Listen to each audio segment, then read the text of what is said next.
Meaning of fundholding. Fundholding. Fundholding.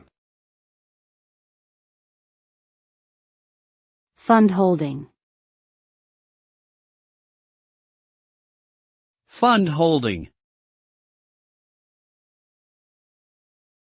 Fundholding refers to a healthcare system where general practitioners, GPs, are given a budget to purchase healthcare services for their patients.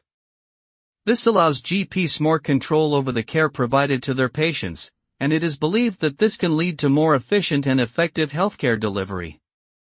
However, critics argue that fundholding can lead to inequalities in healthcare access and quality, as well as a potential conflict of interest between GPs' financial responsibility and their duty to provide the best care for their patients. Overall, fundholding remains a controversial topic in healthcare policy.